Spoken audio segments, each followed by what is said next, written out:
Hello everyone, দেখুন চিংড়ি মাছ ভাজা হচ্ছে।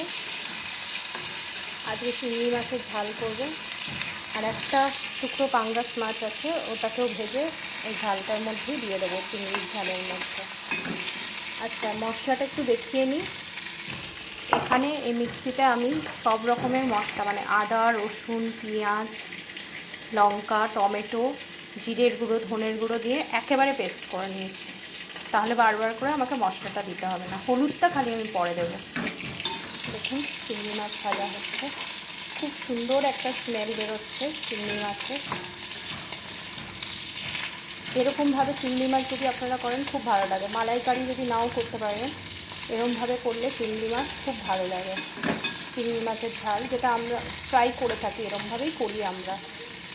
এবার আমি এই পাঙ্গাস মাছটা দিয়ে দিলাম, চিংড়ি মাছটা আমি তুলে নেব।